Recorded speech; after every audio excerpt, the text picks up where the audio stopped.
இந்த புஸ்தகத்திலே 16ஆம் அதிகாரம் ஏற்கனவே வாசித்த அந்த சங்கீதத்திலே 6வது வசனத்தை நாம் வாசிப்போம். நேர்த்தியான இடங்களில் எனக்கு பங்கு கிடைத்தது. நேர்த்தியான இடங்களில் எனக்கு பங்கு கிடைத்தது. ஆம், சிறப்பான சுதந்திரம் எனக்கு உண்டு. சங்கீதக்காரர் இப்படி சொல்றார், நேர்த்தியான இடங்களில் எனக்கு பங்கு கிடைத்திருக்கிறது. ஆம், சிறப்பான சுதந்திரம் எனக்கு உண்டு. அன்பானவர்களே, ரெண்டு இடத்தை குறித்து அங்கே சொல்லப்படுகிறது. நேர்த்தியான இடம் ஒன்று, ரெண்டாவது சிறப்பான சுதந்திரம். நமக்கு தெரியும் நேர்த்தியான இடம், அதே ஆங்கில வேதாகமத்தை பார்த்தீங்கன்னா த ப்ளசன்ட் பிளேஸ் அப்படி போட்டு, ப்ளசன்ட் பிளேஸ், அதாவது பிரச்சனை இல்லாத அமைதியான. சங்கீதம் 23 சொல்லியிருக்குல்ல, கர்த்தருக்கு ஸ்தோத்திரம், அவர்கள் புல்லுள்ள இடங்கள் மேய்த்து அமர்ந்த தண்ணீரண்டில் கொண்டு போய் விடுகிறார் அப்படி சொல்லியிருக்கு பார்த்தீங்களா. அந்த மாதிரி ஒரு இடம் ப்ளசன்ட் பிளேஸ் அப்படின்னா எந்த ஹரிபரி, எந்த ஒரு பதட்டம், அந்த மாதிரி எதுவும் இல்லாத சமாதானமான ஒரு இடத்தை அந்த வார்த்தை குறிக்கிறது. அதுதான் நேர்த்தியான இடம்னா அங்கே சங்கீதத்தில் சொல்லப்பட்டிருக்கிறது. அப்போ தேவன் நமக்கு ஒரு நேர்த்தியான இடத்தை வைத்திருக்கிறார். அல்லேலூயா. ஆமாம், இங்கேயும் வச்சிருக்காரு, அங்கேயும் வச்சிருக்கார். கர்த்தருக்கு ஸ்தோத்திரம். நேர்த்தியான இடம், கர்த்தர் நமக்கு கொடுக்குற இடம் நேர்த்தியான இடம். அந்த இடத்தை நமக்கு தருகிறார். அது மட்டுமல்ல, அடுத்த சொல்லப்பட்டிருக்கிறது சிறப்பான சுதந்திரம். சுதந்திரம்னா என்னங்க? சுதந்திரம் அப்படிங்கிற வார்த்தைக்கு என்ன பொருள்? ஃப்ரீடம், ஃப்ரீடம், ரைட்டு, அது ஒரு சுதந்திரம். ஆனால் இங்கே சொல்லப்பட்ட சுதந்திரம் வேறு. கர்த்தருக்கு ஸ்தோத்திரம். இந்த சுதந்திர வார்த்தைக்கு ரெண்டு பொருள் இருக்குது. தம்பி சொன்னபடி ஒரு விடுதலை, ஒரு ஃப்ரீனஸ், ஒரு ஃப்ரீடம், அது நமக்கு சுதந்திரம் கண்டிப்பாக. அதே நேரத்தில் இங்கே சொல்லப்பட்ட சுதந்திரம் என்ன அப்படின்னா, கர்த்தருக்கு ஸ்தோத்திரம், அது பாரம்பரியமாய் நமக்கு கொடுக்கப்படுகிற ஒரு இடத்தை குறித்த சொல்லாக இருக்கிறது. பாரம்பரியமான இடத்தை குறித்த ஒரு சொல்லாக இருக்கிறது. அதாவது என்ன போட்டிருக்கு?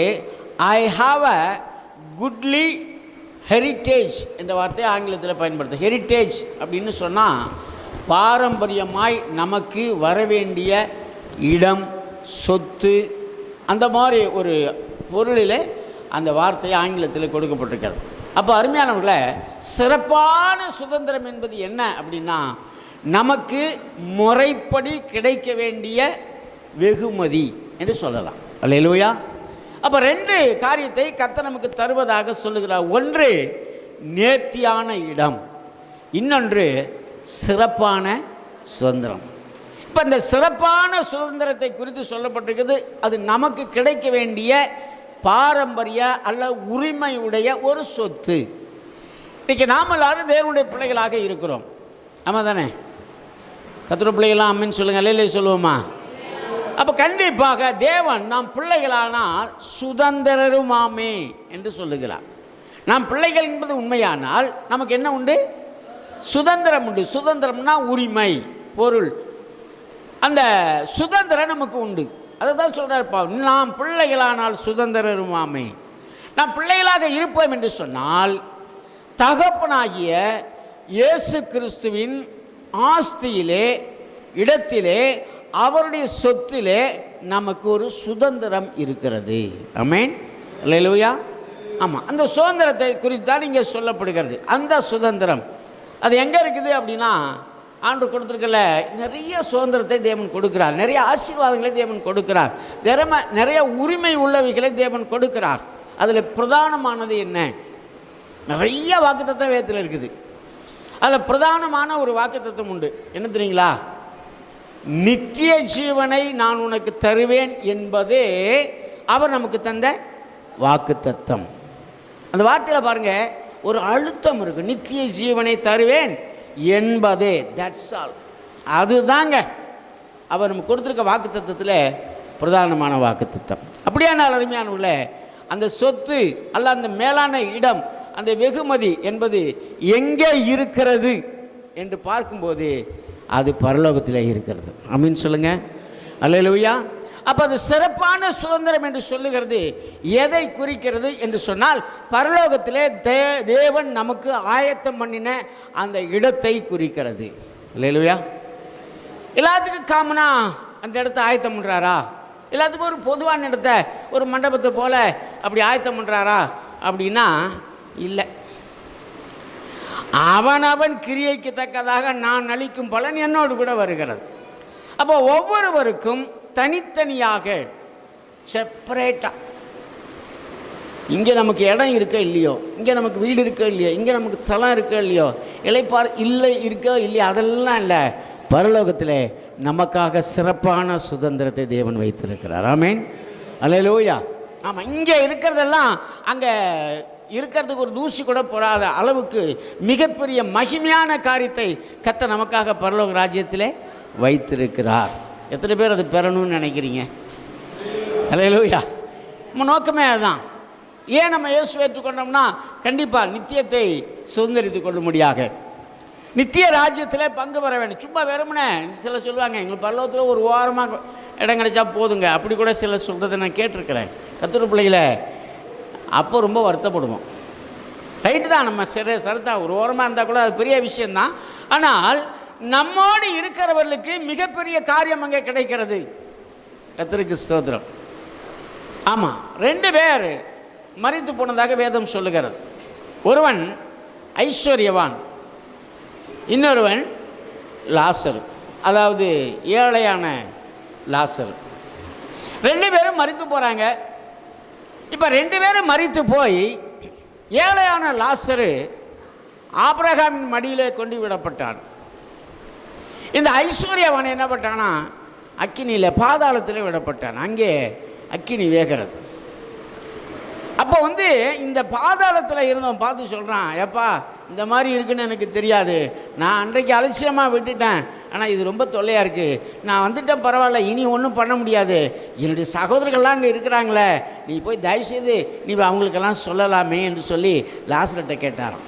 இப்போ லாசர் சொன்னார், அங்கே சொல்லுவதற்கு அங்கே தீர்க்கதரிசிகள் இருக்கிறார்கள், ஊழியக்காரர்கள் இருக்கிறார்கள், அவங்க பார்த்துக்குவாங்க, இப்போ நான் உனக்கு ஒன்றுமே செய்ய முடியாதுன்னு சொல்லிட்டாங்க. தேவனுடைய பிள்ளைகளை இப்போ நம்ம யோசிக்கிறோம், இதே ஒரு ஓரமாக கிடைச்சா போதுங்க, அல்ல இது நடந்தால் போதும் அது நடந்தால் போதுன்னு நினைக்கிறோம். ஆனால் நித்தியத்தில் பரலோக ராஜ்யத்துக்கு நாம் போகும்போது நம்முடைய கூட இருந்த சகோதரன், நம்ம கூட இருந்த சகோதரி ஒரு உயர்வான அந்தஸ்தில் போய் உட்காரும்போது நமக்கு எப்படி இருக்குன்னு நினைக்கிறீங்க? வருத்தமாக இருக்குல்ல? ஆனால் அப்போ வருத்தப்பட்டு ஒன்றுமே நடக்க. அதனால தான் கர்த்தர் சொல்கிறாரு, இப்பொழுதே நீ தேவனுடைய ராஜ்யத்துக்குரியவர்களை நீ செய்ய வேண்டும், இப்பொழுதே அதை நிறைவேற்றி, இப்பொழுதே அந்த காரியங்களை செய், இப்பொழுதே. அதான் சொல்கிறார் ஆண்டவர், பரலோகத்தில் உங்களுக்கு பொக்கிஷங்களை சேர்த்து வையுங்கள்.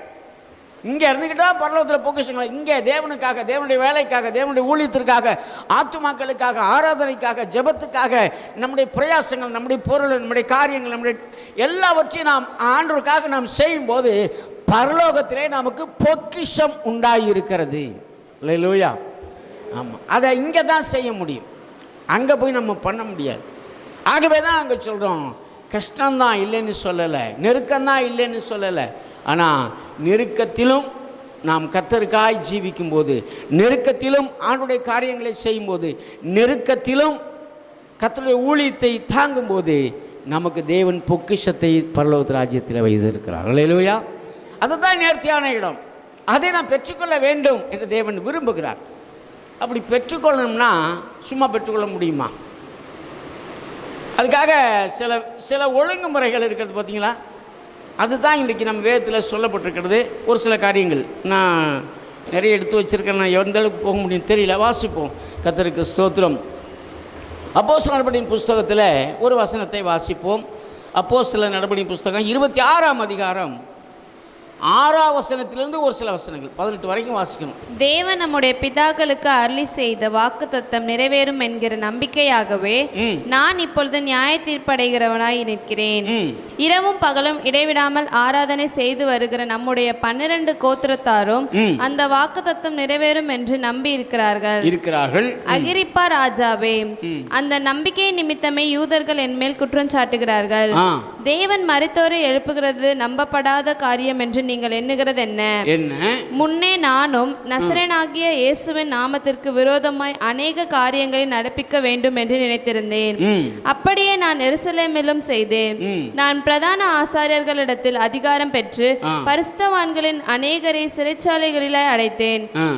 அவர்கள் கொலை செய்யப்படுகையில் நானும் சம்மதித்தேன். இங்க பாருங்க, பவுல் என்ன செய்றாரு, அந்த அகிரிப்பா ராஜாவுக்கு முன்னாடி போய் நிறுத்தப்பட்டு அங்கே விசாரணைக்காக நிறுத்தப்படும் போது அவர் என்ன முன்னால் நடந்த அந்த காரியத்தை தான் யார் என்பதை அவர் சொல்லுகிறார். ஏற்கனவே அப்போஸ்தலர் 9ஆம் அதிகாரத்தில் வாசிக்கிறபடி அவர் என்னென்னலாம் பண்ணார், சவுலா இருந்தபோது என்னெல்லாம் பண்ணார் அப்படிங்கிறத அதை திரும்பி சொல்ல. நான் இப்படியெல்லாம் வாழ்ந்தேன், கிறிஸ்தவர்களுக்கு இப்படியெல்லாம் உபத்திரம் பண்ணினேன், சீசர்களுக்கு இப்படியெல்லாம் பிரச்சனையாக இருந்தேன், ஆனால் இயேசு என்னை ரட்சித்தார் என்று தன்னை குறித்து சாட்சி சொல்லிட்டு அதை தொடர்ந்து ஒரு சில காரியங்களை சொல்லுகிறார். வாசிங்க. சகல ஜெப ஆலயங்களிலும் நான் அவர்களை அநேகந்தரம் தண்டித்து தேவ தூஷணம் சொல்ல கட்டாயப்படுத்தினேன். அவர்கள் பேரில் மூர்க்க வெறி கொண்டவனாய் அந்நிய பட்டணங்கள் வரைக்கும் அவர்களை துன்பப்படுத்தினேன். இப்படி செய்து வருகையில் நான் பிரதான ஆசாரியர்களிடத்தில் அதிகாரமும் உத்தரவும் பெற்று தமஸ்துவுக்கு போகும்போது மத்தியான வேளையில், ராஜாவே, நான் வழியிலே சூரியனுடைய பிரகாசத்திலும் அதிகமான ஒளி வானத்திலிருந்து என்னையும் என்னுடனே கூட பிரயாணம் பண்ணினவர்களையும் சுற்றி பிரகாசிக்க கண்டேன். நாங்கள் எல்லாரும் தரையிலே விழுந்தபோது, சவுலே சவுலே, நீ ஏன் என்னை துன்பப்படுத்துகிறாய்? முள்ளில் உதைக்கிறது உனக்கு கடினமாம் என்று எபிரேய பாஷையிலே என்னுடனே சொல்லுகிற ஒரு சத்தத்தை கேட்டேன். எபிரேய பாஷையிலே பேசுகிற ஒரு சத்தத்தை கேட்டேன். அப்பொழுது நான், ஆண்டவரே, நீர் யார் என்றேன். அதற்கு அவர், நீ துன்பப்படுத்துகிற இயேசு நானே. இப்பொழுது நீ எழுந்து காலூன்றி நெல். நீ கண்டவைகளையும் நான் உனக்கு தரிசனமான காரியங்களையும் காண்பிக்க போகிறவைகளையும் குறித்து உன்னை ஊழியக்காரனாகவும் சாட்சியாகவும் ஏற்படுத்துகிறதற்காக உனக்கு தரிசனமானேன். உன் சுய ஜனத்தாரிடத்தில் நின்று, முதல்ல பாருங்க, உன் சுய ஜனத்தில் நின்று அந்நிய ஜனத்தாரிடத்திலும் இருந்தும் உன்னை விடுதலையாக்கி. நல்லா கவனிங்க. இப்ப என்ன சொல்ல வர்றாருன்னா, இந்த பரம தரிசனத்திற்கு அல்ல பரலோகத்திற்கு உங்களை அழைத்து கொண்டு போகும்படியாகத்தான் தேவன் உங்களை தெரிந்து கொண்டார். இந்த சத்தியத்தை அறிவிக்கிறதுக்காக தான் தேவன் என்னை அழைத்திருக்கிறார். அப்படி அழைக்கப்பட்ட நான் உங்களுக்கு சொல்கிறேன், உங்களை என்ன செய்கிறார் அப்படின்னாக்க, அவர் உங்கள் சொந்த ஜனங்களிடத்திலிருந்தும் புறஜாதியாரிடத்திலிருந்தும் உங்களை விடுதலையாக்கி என்று சொல்லுகிறார். முதல்ல அந்த பரலோக ராஜ்யத்திற்கு நாம் அழைத்து கொண்டு போக வேண்டும் அல்லது நாம் போக வேண்டும் என்று சொன்னால், அதற்காக நாம் முதலாவது கர்த்தர் செய்கிற வேலை, கர்த்தர் நமக்கு செய்ய விரும்புகிற காரியம் என்னன்னு சொன்னால், நம் சொந்த ஜனத்திலிருந்து நாம் விடுவிக்கப்பட வேண்டும். அல்லேலூயா. நம்முடைய சொந்த ஜனம், நம்முடைய இனத்தார், நம்முடைய குடும்பத்தார். அப்போனா இனத்தாரிடத்தில் குடும்பத்தாரிடத்திலிருந்து நம்ம வெளியில் வந்துடணுமா, அவங்க கூட எந்த ஐக்கியம் வைத்துக் கொள்ளக்கூடாதா என்று சொன்னால் அப்படி அல்ல. அது அவர்களுடைய அந்த பாரம்பரிய பழக்க வழக்கங்களிலிருந்து, அந்த குடும்ப கட்டம், அந்த மாதிரி உலக பிரகாரமான அந்த பழக்க வழக்கங்கள், அந்த எப்படின்னா அந்த பாரம்பரிய விஷயங்கள், அவைகளிலிருந்து நாம் நம்மை விடுவித்து கொள்ள வேண்டும். அல்லேலூயா. அவங்கள்டேருந்து வெளியில் வர்றதில்லை, அவருடைய பழக்க வழக்கங்கள் இருந்து நான் வெளியில் வர வேணும். அவங்க செய்யறது ஏற்கனவே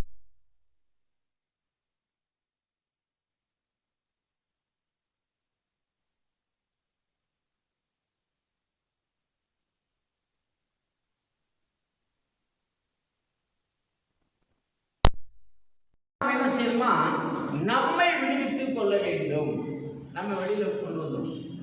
இதைத்தான் கர்த்தர் விரும்புகிறார். அது மட்டும் இல்லை, உங்கள் சொந்த ஜனத்திலிருந்து வெளியில் வர அடுத்தது புறஜாதியா, அதாவது அந்நிய ஜனம், நெய்பர், பக்கத்தில் இருக்கிறவர்கள், அவருடைய பழக்க வழக்கங்களிலிருந்து நாம் ஒட்டுமொத்தமாக சமூகத்தில் இருக்கிற தேவனுக்கு பிரியமில்லாத பாரம்பரியமான பழக்க வழக்கங்களிலிருந்து நாம் நம்மை விடுவித்துக் கொள்ள வேண்டும்.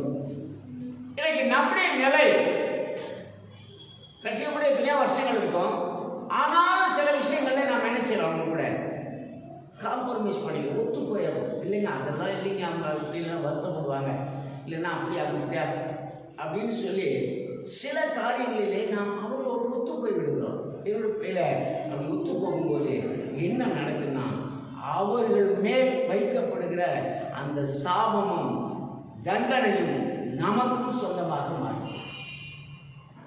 அவங்க கூட அன்பு செலுத்தணும், அவங்களை நான் நேசிக்கணும், ஆனால் அவளோடு பங்கெடுத்துக் கொள்ள கூடாது. அவர்களிலிருந்து நம்மை விடுவித்துக் கொள்ள வேண்டும். இதைத்தான் எஸ்தர் புத்தகத்தில் வாசிக்கணும்.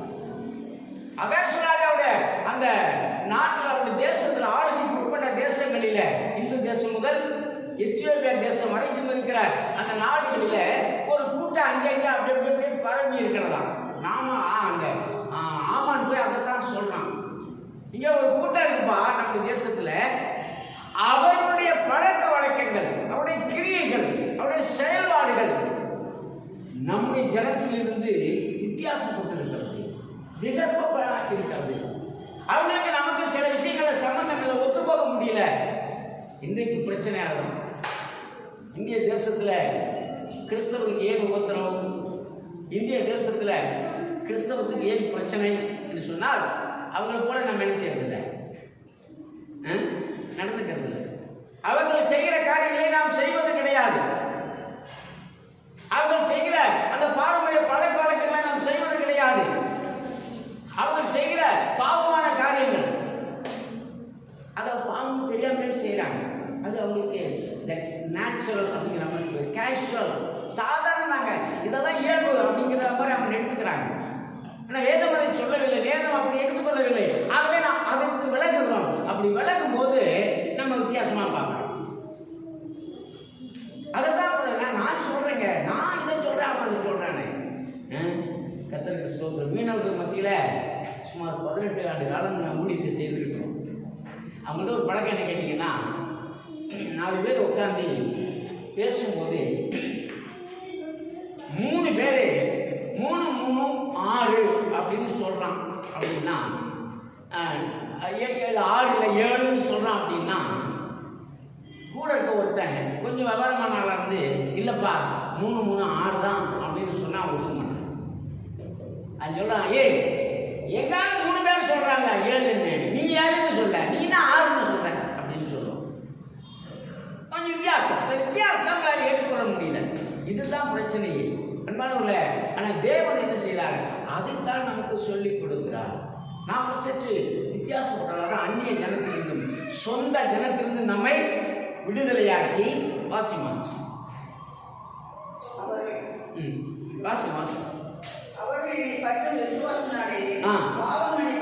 ரெண்டாவது, அவர்கள் என்னை பற்றும் விசுவாசத்தினாலே. அப்ப என்ன சொல்றாருன்னா, நமக்குள்ள ஒரு விசுவாசம் இருக்க வேண்டும் என்று விரும்புகிறார். விசுவாசத்தினாலே பாவ மன்னிப்பையும் பரிசுத்தமாக்கப்பட்டவர்களுக்கு உரிய சுதந்திரத்தையும் பெற்றுக்கொள்ளும்படி காமிங்க. இங்க பாருங்க, 2 விஷயம் சொல்றார். விசுவாசத்தினாலே, அவரை பற்றும் விசுவாசத்தினாலே 2 காரியம் நமக்கு கிடைக்கலாம். ஒன்று பாவ மன்னிப்பு, பரிசுத்தமாக்கப்படுது. பாவ மன்னிப்புனா பரிசுத்தமாக்கப்படுது. மன்னிக்கப்பட்ட பரிசுத்தமாக ஆயிடுவாங்க. அப்புறம் சுதந்திரத்தை பெற்றுக்கொள்ளும்படியாக இருளை விட்டு ஒளியிடத்திற்கு அழைத்து வருகிறார். சாத்தானுடைய அதிகாரத்தை விட்டு தேவனிடத்திற்கும் திரும்பபடிக்கு அனுப்புகிறேன். அவருடைய கண்களை திறக்கும்படிக்கு அவர்களை திருப்பனை அனுப்புகிறேன் என்று சொல்லுகிறார். அன்பான தேவனுடைய பிள்ளைகளே, இப்போ பாருங்க, விசுவாசத்தினால கர்த்தருக்கு முதல்ல அந்நிய ஜனத்திலிருந்தும் சொந்த ஜனத்திலிருந்து விடுவிக்கப்பட வேண்டும். இரண்டாவது, விசுவாசம் உள்ளவர்களாக நாம் மாற வேண்டும். ஏன்னு சொன்னால், விசுவாசத்தினாலே தான் நமக்கு பாவ மன்னிப்பு கிடைக்கிறது. கர்த்தருக்கு ஸ்தோத்திரம். பாவ மன்னிப்பாய் ரட்சிப்பு கிடைக்கிறது. அதான் ஆண்டவர் சொன்னார். பவுல் சொல்கிறார், விசுவாசத்தினாலே நீங்கள் ரட்சிக்கப்பட்டிருக்கிறீர்கள். விசுவாசத்தில் தான் ரட்சிப்பு, விசுவாசத்தில் தான் பாவ மன்னிப்பு, விசுவாசத்தில் தான் கிரியை, விசுவாசத்தில் தான் ஆசீர்வாதம். எல்லாமே விசுவாசத்தின் அடிப்படையில் நமக்கு கிடைக்கிறதுனால விசுவாசம் உள்ளவர்களாக நாம் நாம் மாற வேண்டும். அது மாத்திரமல்ல, அடுத்த அந்த விசுவாசத்தின் கிரியை இன்னொன்று என்னன்னு கேட்டீங்கன்னா, இருளில் இருந்து வெளிச்சத்துக்கு வரணும். இருளிலிருந்து வெளிச்சத்துக்கு வரணும். அதான் இயேசு பிறப்பை குறித்து சொல்லும்போது இருள் இருக்க ஜனங்கள் பெரிய வெளிச்சத்தை கண்டார். ஏசாயா எழுதுகிறார். இருளிருந்த ஜனங்கள், பாவத்திருந்த ஜனங்கள், பரிசுத்தமில்லாத இருந்த ஜனங்கள் ஒரு பெரிய வெளிச்சத்தை, அதாவது ஒளியை அவர்கள் கண்டுபிடித்தார்கள். அந்த ஒளி கர்த்தராகிய இயேசு கிறிஸ்து. எனக்கு தேவனுடைய பிள்ளைகளே, அப்போ இருளில் இருந்த நாம், பாவத்திருந்த நாம், துக்கத்திலிருந்த நாம், வேதனை இருந்த நாம், தேவன் அற்றவளாக இருந்த நாம், பரிசுத்தமில்லாதவர்களாக இருந்த நாம், அதிலிருந்து வேறு பிரிக்கப்பட்டு வெளிச்சமாகிய கிறிஸ்துவுக்குள் வர வேண்டும் என்று கர்த்தர் விரும்புகிறார். ஆமென். அல்லேலூயா. ஸ்தோத்திரம். அது மட்டும் இல்லாம நான்காவதாக அது என்ன சொல்லப்படுதுன்னா, சாத்தானின் அதிகாரத்தை விட்டு தேவனிடத்திற்கு திரும்பணும்.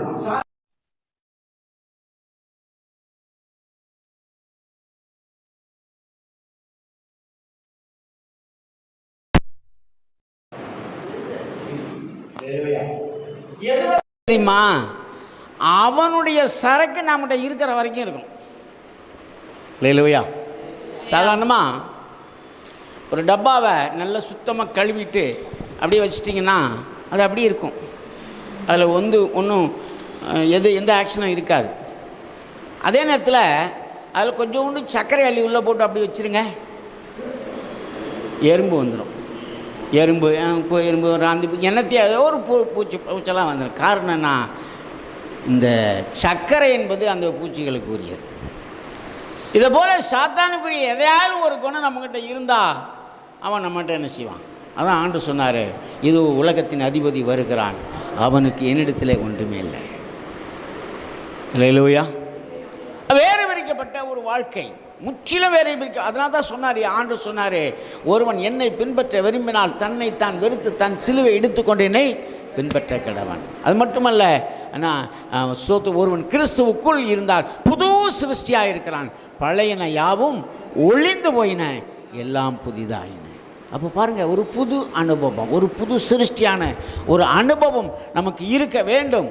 அப்பொழுதுதான் அந்த நித்தியமான ராஜ்யத்தை, நமக்காக வைக்கப்பட்டிருக்க அந்த நேர்த்தியான இடத்தை நாம் பெற்றுக்கொள்ள முடியும் என்று அங்கே அப்போஸ்தலன் அப்படின்னு புத்தகத்தில் வாசிக்கிறோம். இரண்டாவதாக நீங்கள் வாசிங்க, ரோமருக்கு எழுதின நிருபம் 4ஆம் அதிகாரம் 13ஆம் வசனத்திலிருந்து 17ஆம் வசனம் வரைக்கும்.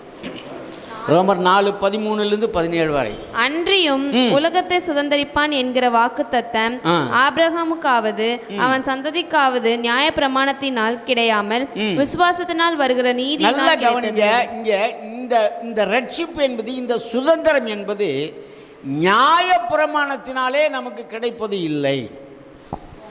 ஆமாம், நியாய பிரமாணத்தினாலே நமக்கு கிடைச்சது எது? இஸ்ரவேல் மக்களுக்கு நியாய பிரமாணத்தினாலே கிடைச்சது எதுன்னா கானான் தேசம் அதுதான் கிடைச்சது. ஆனால் நமக்கு கிடைக்கிறது அது கிரியைகளினாலே இல்லை, விசுவாசத்தினாலே. இந்த பரலோகத்தை தேவன் நமக்கு, சுதந்திரத்தை தேவன் நமக்கு தருகிறார். வாசிங்க. அன்றியும் உலகத்தை சுதந்தரிப்பான் என்கிற வாக்குத்தத்தம் ஆபிரகாமுக்காவது அவன் சந்ததிக்காவது நியாய பிரமாணத்தினால் கிடைக்காமல் விசுவாசத்தினால் வருகிற நீதியினால் கிடைத்தது. விசுவாசத்தினாலே வருகிற நீதியினால் கிடைத்தது. இங்க கவனிங்க, ஆபிரகாமுக்கு தேவன் வாக்குத்தத்தம் பண்ணினார், உன் சந்ததி, உனக்கும் உன் சந்ததிக்கும் கானானை கொடுப்பேன், சந்ததி ஆசீர்வதிக்கப்படும் என்று சொன்னார். ஆபிரகாமுக்கு சொன்னபோது அந்த ஆசீர்வாதங்களை ஆபிரகாம் சுதந்திரித்து கொண்டார், பின்னாட்களிலே அதை சுதந்திரித்து கொண்டார். அப்படி ஆபிரகாம் சுதந்திரித்து கொள்ளும் போது நியாயப்பிரமாணம் இல்லை, நியாயப்பிரமாணம் இப்போ கொடுக்கப்படலை. நியாயப்பிரமாணம் மோசேயின் காலத்திலே கொடுக்கப்பட்டது. ஆனால் அருமையானவர்களே, ஆபிரகாமுக்கு தேவன் தம்முடைய சுதந்திரத்தை கொடுத்தார்.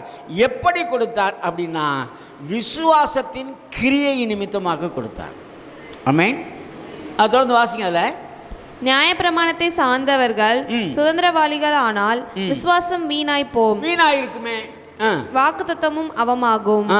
மேலும் நியாயப்பிரமாணம் கோபாக்கினையை உண்டாக்குகிறது. நியாயப்பிரமாணம் கோபாக்கினையை உண்டாக்குறது. நல்லா கவனிங்க, நியாயப்பிரமாணம் தண்டனையை கொடுக்கிறது. ஒரு மனுஷன் நியாயப்பிரமாணத்தின்படி தப்பு பண்ணிட்டான்னா அவனுக்கு என்ன உண்டு? தண்டனை உண்டு. அது நியாயப்பிரமாணம். ஆனால் விசுவாச பிரமாணம் என்பது தண்டனையை கொடுப்பதல்ல, அதற்கு பதிலாக உண்மையிலே மனம் வருந்தி மன்னிப்பு கேட்டால் மன்னிப்பை கொடுக்கிறது. பேசலாம்.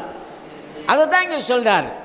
நீ நியாயப்பிரமாணம் தண்டனைக்குரியது, நியாயப்பிரமாணம் அதை நம்ம அழிவுக்குரிய ஒரு காரியத்தை நமக்கு கொண்டு வருகிறதா இருந்தது என்று சொல்லுகிறார். வாசிமா. மேலும் நியாயப்பிரமாணம் கோபாக்கினையை உண்டாக்குகிறது. நியாயப்பிரமாணம் இல்லாவிட்டால் மீறுதலும் இல்லை.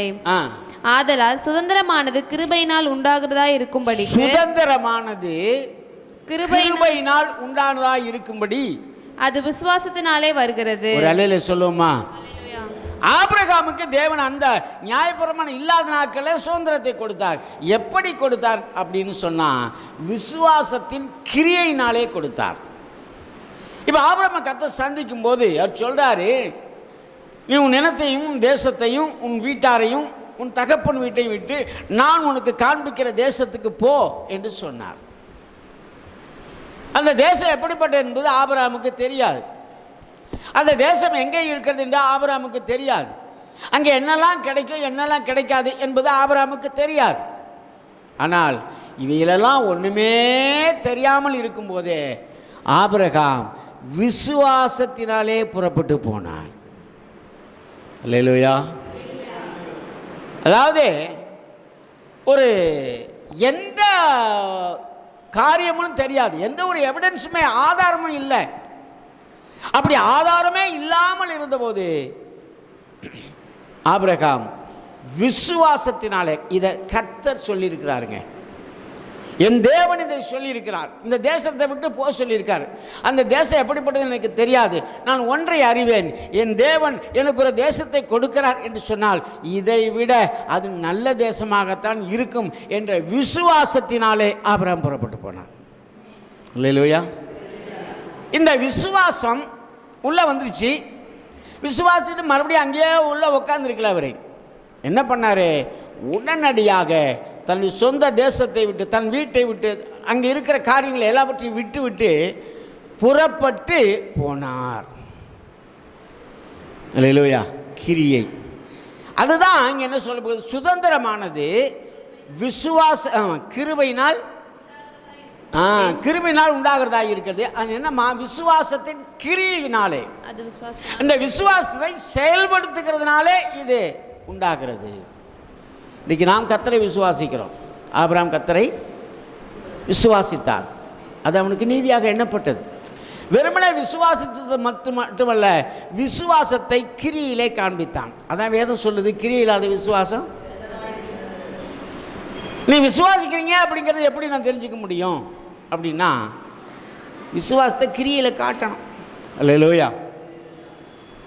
விசுவாசம் உள்ள அப்படியே வெறுமனே இருந்துடக்கூடாது. அந்த விசுவாசத்தின் கிரியிலே காண்பிக்கும் போது தான் அந்த விசுவாசத்தின் பலனை நாம் பெற்றுக்கொள்ள முடியும். இதைத்தான் ஆபிரகாம் இங்கே பண்ணார். அதனால் விசுவாசத்தினாலே இந்த பரம சுதந்திரத்தை நாம் என்ன செய்ய முடியும்? பெற்றுக்கொள்ள முடியும்.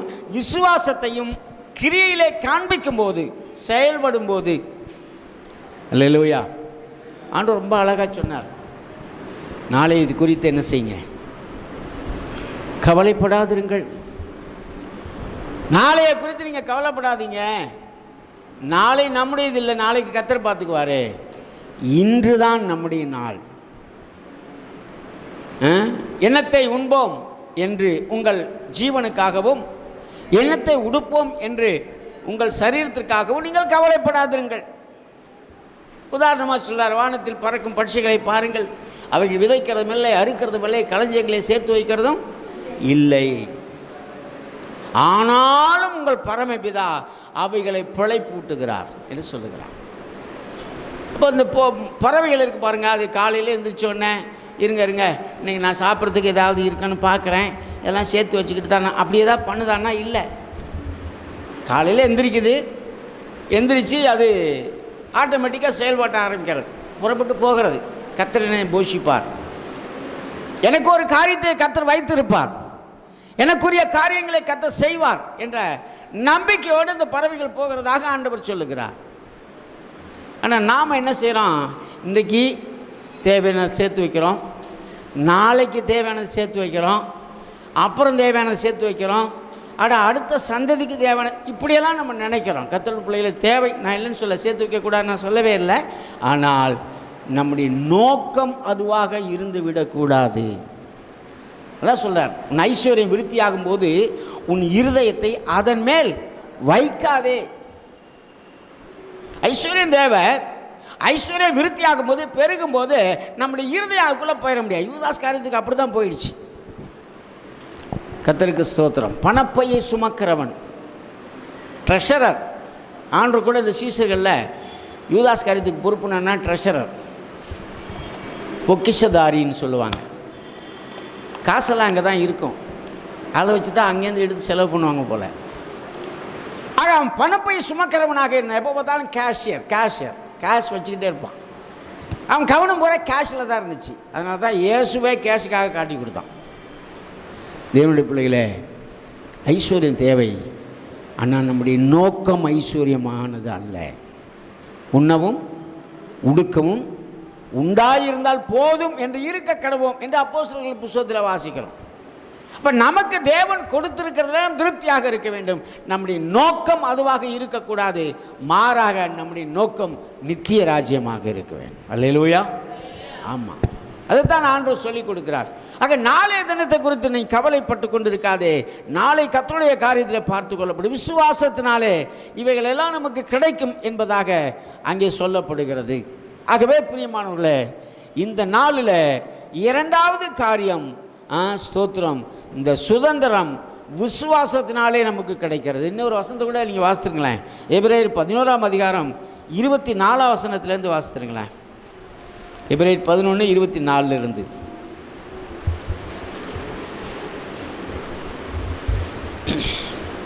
விசுவாசத்தினாலே மோசே தான் பெரியவனான போது பார்வோனுடைய குமாரத்தின் மகன் எனப்படுவதை வெறுத்து அநித்தியமான பாவ சந்தோஷங்களை அனுபவிப்பதை பார்க்கிலும் தேவனுடைய ஜனங்களோட துன்பத்தை அனுபவிப்பதையே தெரிந்து கொண்டு. இங்கே விசுவாசத்தினாலே மோசே தான் பெரியவனான போது, ஆமாம் பெரியவனான போது, வளர்ந்த போது, கற்றுக்கொண்ட போது, புரிந்து கொண்ட போது, விளங்கி கொண்ட போது, இப்படி எதை வேணாலும் அந்த இடத்துல நம்ம பெரியவன் என்ற வார்த்தையில் நம்ம போட்டுக்கொள்ளலாம். அதுக்கு முன்னாடி ஒன்றுமே எனக்கு தெரியாது, நான் உலகத்தான போல எகிப்தில் வாழ்ந்து கொண்டிருந்தார் மோசே. பார்வோனுடைய குமாரத்தின் மகன் என்பதை அந்த நிலையிலே அவர் வாழ்ந்து கொண்டிருந்தார். ஆனால் அவர் பெரியவர் ஆயிட்டார், மெச்சூர்டு. புரிந்து கொண்ட போது, அறிந்து கொண்ட போது, அதாவது தான் ஒரு எபிரேயன் என்பதை விளங்கி கொண்ட போது, நான் ஒரு எகிப்தியன் அல்ல, நான் யார், எபிரேயன் என்பதை அவர் விளங்கி கொண்டார். இந்த விளங்கி கொள்ளுதல், இந்த அண்டர்ஸ்டாண்டிங் தான் நமக்கு தேவை. நான் உலகத்தார் அல்ல, உலகத்திலிருந்து நான் பிரித்தெடுக்கப்பட்டவன், நான் உலகத்தார் அல்ல, தேவனுக்கு சொந்தமானவன், உலகத்துக்கு சொந்தமானவன், தேவனுக்கு ஆண்டவருக்கு சொந்தமானவன் என்ற விவரம், அந்த விளங்குதல் நமக்கு தேவையாக இருக்கிறது. ரொம்ப பேர் அதை மறந்துடுறோம். கர்த்தருடைய பிள்ளையில, நான் உலகத்தார் அல்ல, பிசாசுக்கு சொந்தமானவர்கள் அல்ல, அதுக்கு பதிலாக தேவனுக்கு சொந்தமானவர்கள். அல்லேலூயா. இதைத்தான் மோசே கண்டுபிடித்தார். மோசே தான் பெரியவனான போது, வாசிங்க, மோசே தான் பெரியவனான போது பார்வோனுடைய குமாரத்தின், நல்லா நீங்க கவனிக்கணும் அந்த ஸ்டேட்டஸ், பார்வோனுடைய குமாரத்தின் மகன், எகிப்துடைய அதிபதியோட குமாரத்தி, அவருக்கு மகன், வளர்ப்பு மகன். ஏன்னா ஆற்றுலேருந்து தூக்கிட்டு வந்தால வளர்த்தாங்க அந்த அம்மா. வளர்ப்பு மகன், அரண்மனை வாழ்க்கை, ராஜபோக வாழ்க்கை. ராஜாவுக்கு பேர் என்ன, அல்ல சாதாரணமான வாழ்க்கையா, உயர்ந்த அந்தஸ்து, நல்ல எந்த குறைவில்லாத ராஜபோக வாழ்க்கை. சுருக்கமாய் சொன்னார், ராஜபோக வாழ்க்கை. அந்த வாழ்க்கையை தான் மோசே வாழ்ந்து கொண்டிருந்தார். அப்போ தான் இவருக்கு தெரியுது, நான் ஒரு எகிப்தியன் அல்ல, எபிரேயன் என்று கண்டபோது இந்த ராஜபோக வாழ்க்கையை தூக்கி குப்பையில் போட்டார்.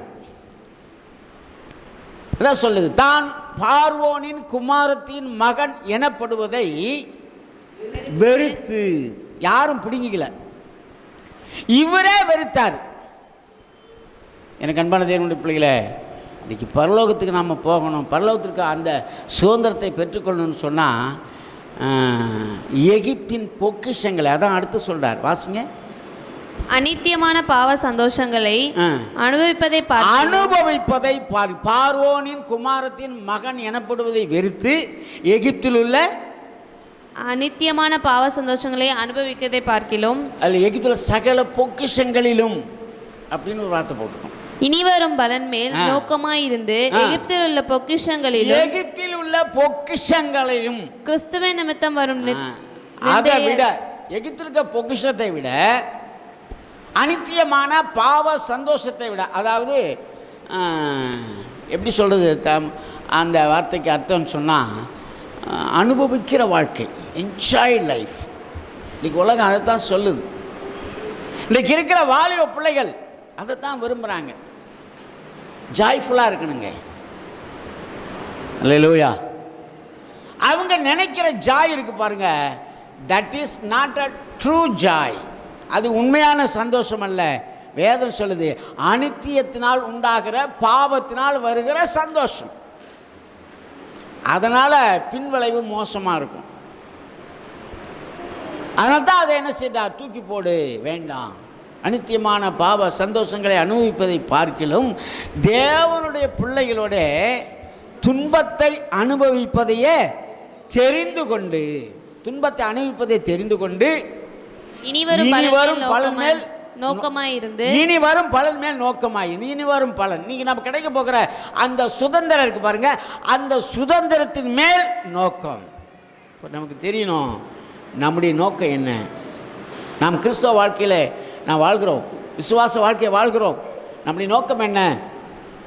எதற்காக இந்த கிறிஸ்தவ வாழ்க்கை வாழ்ந்து கொண்டு இருக்கிறோம் அப்படின்னா, நித்தியம், இனி வரும் பலன், அதுதான் நமக்கு கிடைக்க போகிற பலன். அது மேலே நம்முடைய நோக்கம் இருக்கணும். அதனால் ஆண்டவர் சொன்னார், அக்கறைக்கு போவோம், அக்கறைக்கு போவோம்.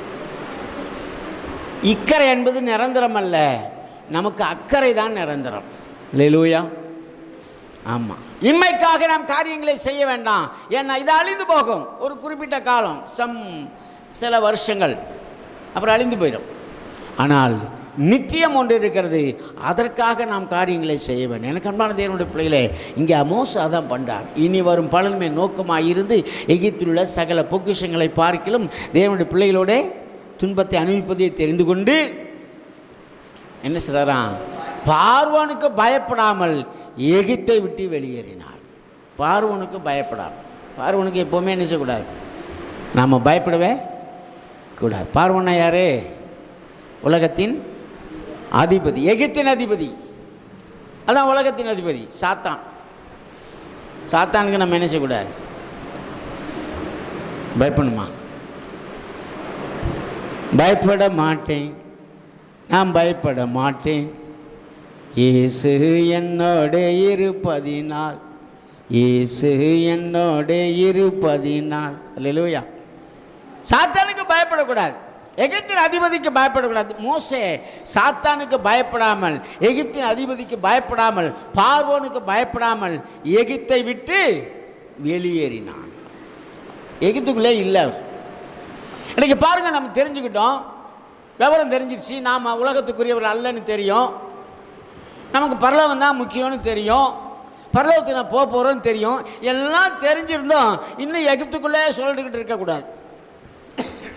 இன்னும் எகிப்துக்குள்ளே என்ன செய்யக்கூடாது, சுற்றிக்கிட்டு இருக்க கூடாது. இதைத்தான் இங்கே இந்த சம்பவம் நமக்கு வெளிப்படுத்தி காண்பிக்கிறது. எனக்கு அன்பான தேவனுடைய பிள்ளைகளே, அப்போ பாருங்கள், கர்த்தருக்கு ஸ்தோத்திரம். இரண்டாவதாக அந்த சுதந்திரத்தை நாம் பெற்றுக்கொள்ளும்போது என்ன செய்யணுமா, விசுவாசத்தினாலே வருகிற கிரியை நிமித்தமாக நாம் அதை பெற்றுக்கொள்ள முடியும். விசுவாசத்தை கிரியில் காண்பிக்கும் போது, விசுவாசத்தை செயல்பாட்டிலே கொண்டு வரும்போது நாம் இந்த சுதந்திரம், நித்திய சுதந்திரம் ஆகிய பரலோக ராஜ்யத்தை நாம் பெற்றுக்கொள்ள முடியும். மூன்றாவது ஒரு காரியத்தை வாசித்துருங்க. கர்த்தருக்கு ஸ்தோத்திரம். எபேசியருக்கு எழுதின நிருபம் 1 அதிகாரம் 13 வசனம் 14 வசனம். எபேசியர் 1:13-14. நீங்களும் உங்கள் இரட்சிப்பின் சுவிசேஷமாகிய சத்திய வசனத்தை கேட்டு விசுவாசிகளான போது வாக்குத்தத்தம் பண்ணப்பட்ட பரிசுத்த ஆவியால் அவருக்குள் முத்திரை போடப்பட்டீர்கள். வாக்குத்தத்தம் பண்ணப்பட்ட பரிசுத்த ஆவியினால் நீங்கள் முத்திரை போடப்பட்டீர்கள். அவருக்கு சொந்தமானவர்கள் அவருடைய மகிமைக்கு புகழ்ச்சியாக மீட்கப்படுவார்கள் என்பதற்கு ஆவியானவர் நம்முடைய சுதந்திரத்தின் அச்சாரமாய் இருக்கிறார். நம்முடைய சுதந்திரத்தின் அச்சாரமாக இருக்கிறார். யாரு? ஆவியானவர். அப்ப அன்பானவர்களே, நமக்கு கிடைக்க போகிற சுதந்திரம், நித்திய சுதந்திரம், பரலோக ராஜ்யம், அதற்கு அச்சாரம், எவிடன்ஸ், அது யாருன்னு கேட்டா பரிசுத்த ஆவியானவர். அல்லேலூயா. அதனால்தான் பரிசுத்த ஆவியை பெற்றுக்கொள்வது மிக மிக முக்கியம். நாம் பரிசுத்த ஆவியை பெற்றிருக்க வேண்டும். பவுல் கேட்டார், எபேசு பட்டணத்துக்குள்ளே போகிறார். எபேசு சபை அந்த ஜனங்களை பார்த்து, விசுவாசிகளை பார்க்குறார். மேடான தேசத்து வழி பிரவேசிக்கும் போது எகிப்து அந்த எபேசு பட்டணத்தில் விசுவாசிகளை பார்த்து, நீங்கள் விசுவாசிகள் ஆனபோது பரிசுத்த ஆவியை பெற்றீர்களா என்று கேட்டார். இன்றைக்கு நாம் விசுவாசிகளாக இருக்கிறோம், பரிசுத்த ஆவியை பெற்றிருக்கிறோமா? அவங்க என்ன சொன்னாங்க தெரியுங்களா? எகிப்து அந்த எபேசு சபை விசுவாசிகள், பரிசுத்த ஆவி ஒன்று உண்டுன்னு எங்களுக்கு தெரியாது. அப்போ சொன்னார், இல்லை நீங்கள் பரிசுத்த ஆவி பெற்றுக்கொள்ளுங்கள். கர்த்தராகிய இயேசு கிறிஸ்து நாமத்தில் ஞானஸ்நானம் பெற்றுக்கொள்ளுங்கள், அப்பொழுது பரிசுத்த ஆவியின் வரங்களை பெறுவீர்கள் என்று சொன்னார். எனக்கு அன்பான கர்த்தருடைய பிள்ளைகளே, இந்த நாளில் நித்தியமாகிய சுதந்திரத்தை, நித்திய சுதந்திரத்தை நான் பெற்றுக்கொள்வதற்கு நமக்கு அச்சாரமாக இருக்கிறது, ஆதாரமாக இருக்கிறது, முன்னடையாளமாக இருக்கிறது பரிசுத்த ஆவியின் அபிஷேகம். கண்டிப்பாக பரிசுத்த ஆவி நாம் பெறணும். கர்த்தர் பரிசுத்த ஆவி பெறாதவர்கள் ஆண்டவர்கிட்ட கேளுங்க, ஆண்டவரே எனக்கு பரிசுத்த ஆவியில் நிரப்புங்க. ஏன்னா இன்னொரு வசனம் சொல்லுது, நீங்கள் வாசிங்க. கர்த்தருக்கு ஸ்தோத்திரம். எபேசியர் 4:30 வாசிங்க. அன்றியும் நீங்கள் மீட்கப்படும் நாளுக்கென்று முத்திரையாய் பெற்றுக்கொண்ட தேவனுடைய பரிசுத்த ஆவியை துக்கப்படுத்தாது இருங்கள். நீங்கள் முத்திரையாய் பெற்றுக்கொண்ட, எதற்கு முத்திரை அப்படின்னா மீட்கப்படும் நாளுக்கென்று. எங்கிருந்து மீட்கப்படும் நாள் அப்படின்னா இந்த உலகத்திலிருந்து நான் மீட்டுக்கொள்ளப்படும் நாள். அதுதான் ராப்சர் என்று சொல்லுகிறோம், எடுத்துக்கொள்ளப்படுதல். ஒன்று, தேவனுடைய வருகை மட்டும் நாம் இந்த உலகத்தில் ஜீவனோடு இருப்போம் என்று சொன்னால் எடுத்துக்கொள்ளப்படுதலே பங்கடைகிற நாள். இல்லைங்க, அதுக்கு முன்னாடி நமக்கு மரணம் சம்பவிக்கும் என்று சொன்னால் மரணம் வரைக்கும் பரியந்தும், அது வரைக்கும் நமக்கு இருக்கிற அந்த அந்த அந்த அந்த பரலோகத்தை எடுத்துக்கொள்ளப்படும் நாளுக்கென்று தேவன் நமக்கு வைத்திருக்கிற அச்சாரம், ஆதாரம், எவிடன்ஸ், இது என்னன்னு கேட்டால் அதுதான் பரிசுத்த ஆவியின் அபிஷேகம். அல்லேலூயா. இந்த பரிசுத்த ஆவியின் அபிஷேகத்தை பெறாமல் நம்ம பரலோகத்துக்கு போக முடியாது. ஒருவன் ஜலத்தினாலும் ஆவியினாலும் பிறவாவிட்டால் தேவனுடைய ராஜ்யத்தில் பிரவேசிக்க மாட்டான். ஆவியில் நாம் பிறப்பது, ஆவியானவராலே நாம் மாற்றப்படுவது, ஆவியானவராலே நம்ம சுத்திகரிக்கப்படுவது. நீங்கள் பரிசுத்த ஆவியை பெற்றுக்கொள்ளும் போது நிறைய விஷயங்களை சொல்லிக் கொடுக்கிறார். பரிசுத்த ஆவி நமக்குள்ளே வரும்போது நாம் பாவத்திலிருந்து விடுவிக்கப்படுகிறோம், புதிய மனிதராக மாற்றப்படுகிறோம், பலமுள்ளவர்களாக மாற்றப்படுகிறோம், கிருபையினால் நிரப்பப்பட்டவர்களாக மாற்றப்படும். அப்போ பரிசுத்த ஆவியானவர் தாங்க நமக்குள்ளே இருந்துக்கிட்டு எல்லாவற்றையும் செய்து கொண்டிருக்கிறார். அல்லேலூயா. எப்படி ஒரு வெஹிக்கிளுக்கு, ஒரு வாகனத்திற்கு எரிபொருள், அதாவது பெட்ரோல் உள்ளே போய் தான் எல்லாத்தையும் அந்த இன்ஜினை இயக்கிறது போல பரிசுத்த ஆவியானவர் நமக்குள்ளே வந்து தான் இந்த ஆவிக்குரிய இன்ஜினை இயக்கி கொண்டிருக்கிறார். பெட்ரோல் போடணும்னா வண்டி ஓடாதில்ல, அதே போல் பரிசுத்த ஆவியானவர்னா விசுவாச வண்டி ஓடாது, கவுத்துக்கு எங்கேயாவது போய். அப்போ அன்பான தேவனுடைய பிள்ளைகளை, பரிசுத்த ஆவியை பெற்றுக்கொள்ள வேண்டியது ரொம்ப அவசியம். சரிங்க, பரிசுத்த ஆவி பெற்றாச்சு, அது மட்டும் போதுமா அப்படின்னா, பரிசுத்த ஆவியானவர் உங்களுக்குள் வந்து சும்மா இருக்க மாட்டார். அல்லேலூயா. அவர் உங்களுக்குள் வரும்போது சகலவித சத்தியத்துக்குள்ளும் உங்களை நடத்துவார். பரிசுத்த ஆவி உள்ள வந்துட்டார்னா சகலவித சத்தியத்துக்குள்ளே நம்ம நடத்துவாராம். சும்மா இருக்க மாட்டார் வந்து உட்காந்துக்கிட்டு. நாம் தவறும்போது, தேவனுக்கு பிரியமில்லாத காரியங்களை ஒருவேளை நாம் செய்யும் பொழுது நமக்குள்ளே இருந்து நம்மை உணர்வுபடுத்துவார். பாவத்தை குறித்தும் நீதியை குறித்தும் நியாய தீர்ப்பை குறித்தும் கண்டித்து உணர்த்துவார்.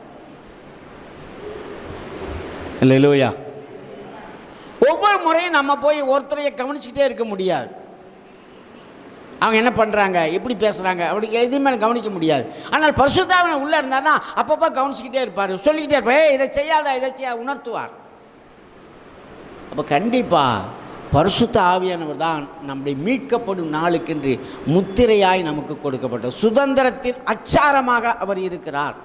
பரலோகத்து பாருங்க, பரிசுத்தாவை பெற்றுக்கொண்டாச்சு, பரிசுத்தாவிக்குள்ளே ஜீவிக்கிற பரிசுத்தாவின் கிரியைகள் என்கிட்ட இருக்கிறது, நான் பரிசுத்தாவின் ஆலோசனை நடக்கிறேன் என்று சொன்னால் கண்டிப்பாக நான் பரலோகத்துக்கு போக போகிறேன். அல்லேலூயா. ஆமாம், விசா போல் விசா வந்தாச்சுன்னா நம்ம நினைஞ்சிடலாம்.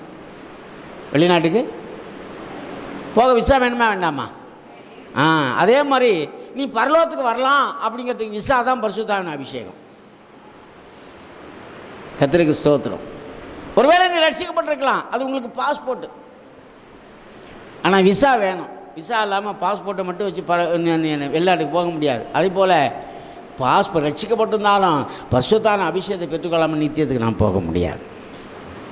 எனக்கு அன்பானவர்களே, அப்போ அந்த நித்திய ராஜ்யம், அந்த சுதந்திரத்தை, பரம சுதந்திரத்தை நாம் பெற்றுக்கொள்வதற்கு நமக்கு தேவையான இன்னொரு காரியம் பரிசுத்தாவியின் அபிஷேகம். 4வது வாசிங்க, எபிரேயர் 10ஆம் அதிகாரம் 34 வசனம் வாசிங்க பார்ப்போம்.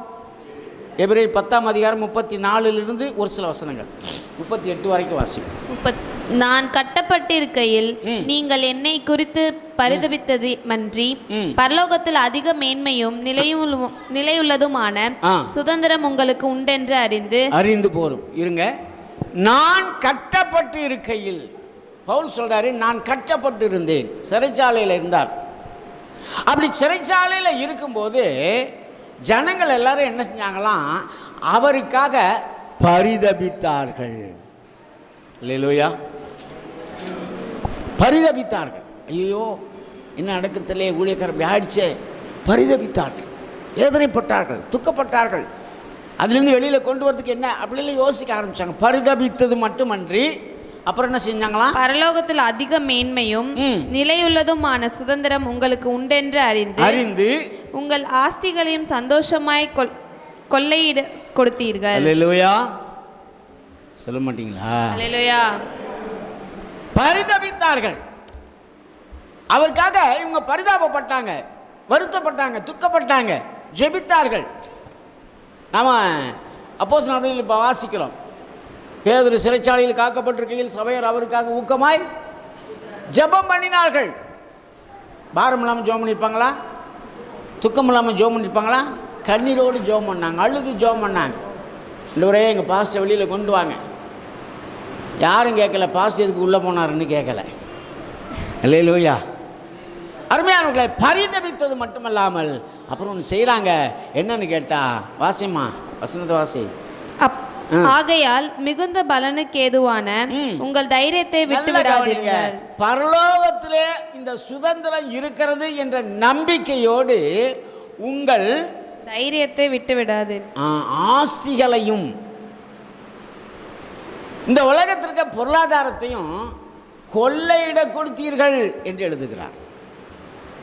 இழப்பதற்கு ஆயத்தமாக இருந்தார்கள், தியாகம் பண்ணுவதற்கு ஆயத்தமாக இருந்தார்கள். அன்பான தேவனுடைய பிள்ளைகளே, அப்போ 4வது இன்றைக்கு நமக்கு தேவை இயேசு கிறிஸ்துவுக்காக, நித்தியத்திற்காக, பரலோகத்திற்காக எதையும் இழப்பதற்கு நாம் ஆயத்தமாக இருக்க வேண்டும். அல்லேலூயா. அதான் சொல்றார், பரலோகத்துக்காக எதையும் இழக்கலாம், எதற்காகவும் நாம் பரலோகத்தை இழந்து விடக்கூடாது. ஆமென். அதைத்தான் சொல்லுகிறார். அது கூட அவங்க ரெடியாக இருந்தாங்களாம். ஆக இன்றைக்கு நித்தியத்திற்காக எதையும் இழந்து விட்டாலும் பரவாயில்ல, நமக்கு நித்தியம் மிக அவசியம். ஆமென். ஐந்தாவது ஒரு காரியத்தை வாசித்து நம்ம முடிக்க போகிறோம். எபிரேயர்கள் நிருபம் 11ஆம் அதிகாரம் 8ஆம் வசனத்திலிருந்து 10ஆம் வசனம் வரைக்கும். விசுவாசத்தினாலே ஆபிரகாம் தான் சுதந்திரமாக பெறப்போகிற இடத்திற்கு போகும்படி அழைக்கப்பட்ட போது கீழ்ப்படிந்து தான் போகும் இடம் இன்னதென்று அறியாமல் புறப்பட்டு போனான். விசுவாசத்தினாலே ஆபிரகாம் தான் போகிற இடம் இன்னதென்று தெரியாது, ஆனாலும் தேவனுடைய வார்த்தைக்கு கீழ்ப்படிந்து புறப்பட்டு போனான். இப்போ இங்கே என்ன ஹைலைட் அப்படின்னா, ஆபிரகாமின் கீழ்ப்படிதல்.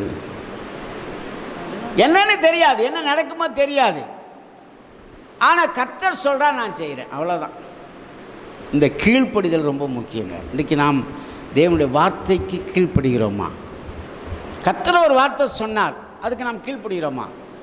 ஐயா அது எப்படிங்க, எனக்கு அது பிரியமில்லாத வார்த்தை சொன்னால் எப்படி? இல்லை, பிரியமானதோ பிரியம் இல்லாததோ, நான் ஏற்றுக்கொள்ளத்தக்கதோ ஏற்றுக்கொள்ள முடியாததோ, கர்த்தர் ஒரு வார்த்தை சொன்னால் நான் ஆம் என்று அப்படியே கீழ்ப்படியே கற்றுக்கொள்ள வேண்டும். இந்த கீழ்ப்படிதல் ஆபிரகாம்கிட்ட இருந்துச்சு, அதனால தான் இவர் நித்தியத்தை சுதந்திரித்து கொண்டார். எனக்கு அன்பான தேவனுடைய பிள்ளைகளே, இன்றைக்கு இந்த பரம ராஜ்யம், பரம சுதந்திரம், நித்தியம் என்பது நமக்கு தேவன் வைத்திருக்கிற பரம நேர்த்தியான இடம், சிறப்பான சுதந்திரம் நமக்கு தேவன் வைத்திருக்கிறார். இதை பெற்றுக்கொள்வதற்கு நாம் ஒரு 5 காரியத்தை இங்கே நம்ம வாசித்தோம். அப்படி எல்லாரும் கண்களை மூடி நம்ம ஜெபம் பண்ணணும். இன்னும் நான் வச்சுருக்கின்றேன், டைமில் எனக்கு சொல்கிறதுக்கு. ஆனாலும் இன்றைக்கி முக்கியமாய் கொடுக்கப்பட்ட இந்த 5 காரியங்கள். அல்லேலூயா. எல்லாரும் கண்களை மூடி அவனுடைய சமூகத்திலுமே தாழ்த்தி ஒப்பு கொடுத்து, ஆண்டவரே நான் பரலோகம் போவதற்கு நித்தியமான சுதந்திரத்தை, சிறப்பான சுதந்திரத்தை நான் பெற்றுக்கொள்வதற்கு எனக்கு இந்த அனுபவம் தேவை என்று சொல்லி கர்த்தருக்கு ஸ்தோத்திரம். நம்ம எல்லோரும் தேவ சமூகத்தில் ஒப்பு கொடுப்போமா? Thank you Jesus, thank you Jesus, thank you Jesus. Hallelujah. முதலாவது கர்த்தருக்கு சுதந்திரம் பெறுவதற்காக நாம் அழைக்கப்பட்டிருக்கிறோம் என்பதை நாம் விளங்கி கொள்ளணும். அதற்காக உலகத்திலிருந்து பிரித்தெடுக்கப்பட்டு வேறு பிரிக்கப்பட்ட ஒரு வாழ்க்கை வாழ வேண்டும். இரண்டாவது, சுதந்திரத்தை விசுவாசத்தின் கிரியைகளினாலே நாம் பெற்றுக்கொள்ள வேண்டும். விசுவாச கிரியைகளை காண்பித்து, விசுவாச வாழ்க்கை கிரியைகளை காண்பித்து அதனால் நாம் பெற்றுக்கொள்ளணும். மூன்றாவது, பரிசுத்த ஆவியை பெற்றுக்கொள்ளும் போது இந்த நித்தியத்தை நாம் பெற்றுக்கொள்ள முடியும். நான்காவதாக, ஸ்தோத்திரம், அருமையான தேவனுடைய பிள்ளைகளே, கர்த்தருக்காக எதையாகிலும் நாம் செய்யும்போது அல்லது எதையும் இழக்க ஆயத்தமாக இருக்கும்போது அந்த நித்திய ராஜ்யத்தை பெற்றுக்கொள்ள முடியும். ஐந்தாவது, விசுவாசித்து கீழ்ப்படிந்ததினாலே இந்த ஸ்தோத்திர நித்தியத்தை பெற்றுக்கொள்ளார். ஆக இந்த 5 அனுபவங்களை கர்த்தர் நமக்கு தரும்படியாக அவனுடைய சமூகத்தில் ஒப்பு கொடுத்து எல்லா கர்த்தரை ஸ்தோத்திரம் பண்ணுவோமா? எல்லா கர்த்தரை ஸ்தோத்திரம் பண்ணுவோம். ஹல்லேலூயா, ஸ்தோத்திரம், ஆமென். சர்வவல்லமையுள்ள பிதாவே, இந்த நாளுக்காக நன்றி செலுத்துகிறோம். ஆண்டவரே, இந்த காலை வேலைக்காய் ஸ்தோத்திரம். இந்த சமூகத்தை நாங்கள் கடந்து வந்து ஆண்டவரே நீர் கொடுத்த இரக்கத்துக்காக நன்றியோடு ஸ்தோத்திரிக்கிறோம். ஆண்டவரே, எங்களுக்காக நீர் ஆயத்தம் பண்ணின அந்த பரிசுத்த ஆவின் பரிசுத்தமான இடமாகிய நித்திய சுதந்திரத்தை நாங்கள் பெற்றுக்கொள்ள எங்களுக்கு ஒரு கர்த்தாவை இறக்க செய்யும். ஆண்டவரே, கொடுத்துருக்கிற அந்த 5 அனுபவங்களை பெற்றுக்கொண்டு ஆண்டவர் நித்தியத்தை நாங்கள் சொந்தமாக்கி கொள்ளட்டும். எங்களுடைய மரண பரியந்தும் அல்லது உங்களுடைய வருகை பரியந்தும் உமக்கு உண்மையாய் இருந்து நித்திய ராஜ்யத்துக்களை கடந்து வர கர்த்தர் கிருபை பாராட்டுவீராக. எல்லா தடை நீக்கி போடும், ஆசீர்வதியும், பலப்படுத்தும்.